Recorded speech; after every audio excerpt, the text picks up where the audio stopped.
Murder on Instagram Live.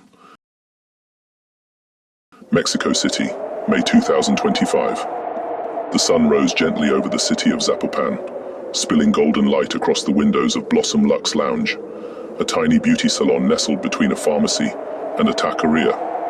Inside, Salma Cortez, 23, stood barefoot on the polished floor, steaming her only clean uniform. The faint smell of lavender oil drifted through the air. She hadn't slept much. Again. 2 late-night bookings, 1 brand pitch, 3 hours editing a makeup tutorial that had to go up by 8 a.m. sharp. But she smiled through the exhaustion. She always smiled. Her followers were waking up, and they expected their queen of beauty to be glowing, confident, and cheerful. Backstory: the rise of Salma Cortez.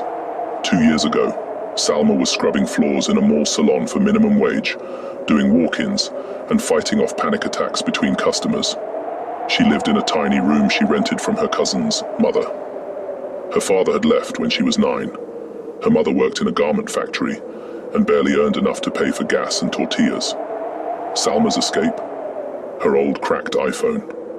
She started posting videos, short shaky clips, where she gave makeup tips in her warm whispery voice. She'd used borrowed products and leftover samples from her boss. At first, no one noticed. Then one day, a video went viral. How to fake perfect skin when you're broke. It hit 300,000 views in 2 days. After that, it never stopped. Success and resentment. Brands reached out. Money started to trickle in. Not much at first, but enough to quit her job and rent a studio chair. With her earnings, she opened Blossom Luxe Lounge, her dream. White walls, gold trim, marble counters, a ring light in every corner. But not everyone was happy. Her older sister Luna, once the one Salma idolized, had quietly started resenting her. Luna had studied cosmetology, worked in retail, even helped Salma shoot her early content. But her own channel never took off. "You're lucky," Luna once muttered, glass of wine in hand. "You're pretty, and people like you. That's all."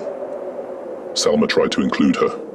She offered Luna free space in the salon, told her to come collaborate, but it was never enough. Luna wanted the spotlight, and Salma had stolen it. The morning of the murder. That morning, Salma set up her ring light, wiped down the counters, and clicked go online. She smiled at the camera, even though her rent was late and the last brand payment hadn't cleared. Her mother was texting about a loan. Her throat was tight with stress, but her face, perfect. "Buenos dias, mis reinas," she said, fluttering her lashes. "Today we're talking summer glam on a budget." Then came the knock. A man in motorcycle gear stood in the doorway, holding a cup of coffee and a pink gift box. "For Salma," he said, voice muffled under the helmet. She laughed. "Oh, you guys, who sent this?" She turned to the camera, holding up the cup. That's when it happened. A hand reached inside the jacket. 3 shots. 1 to the chest, 1 to the neck, 1 to the face. She fell sideways, and the phone slipped from the tripod. Her brain splattered the mirror and white wall of her salon. She was dead before she hit the floor. Somehow the live stream continued, showing her mutilated body on the floor with blood pooling around her corpse. A scream was heard in the background. Viewers assumed it was a prank. It wasn't. Within 5 minutes, the police were alerted. The suspect sped off on a matte black motorcycle, weaving through traffic. 2 motorcycle officers spotted the bike speeding near the intersection of Avenida Patria and gave chase. The assassin took sharp turns through alleyways, trying to lose them. A drone was dispatched from above.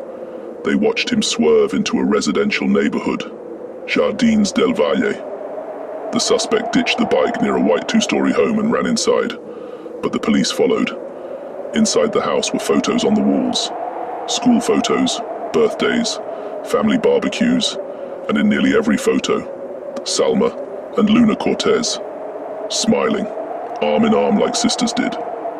As the armed police entered, they found the helmet in the laundry room, the gloves in the trash, The pink box in the sink. The gun, recently fired, under the bed. Luna was found in the shower, fully clothed, crying.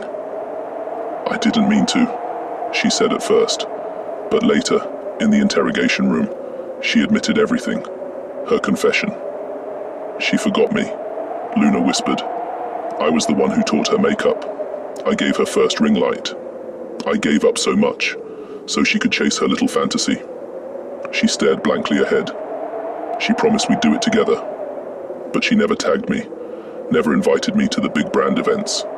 She just smiled in front of her perfect little salon and left me behind.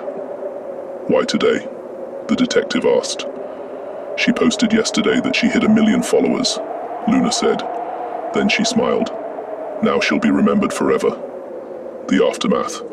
The video was removed from Instagram within 10 minutes, but not before clips went viral.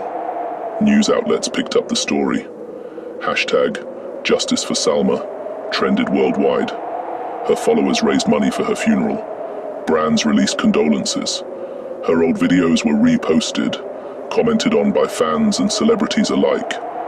Her salon was turned into a memorial.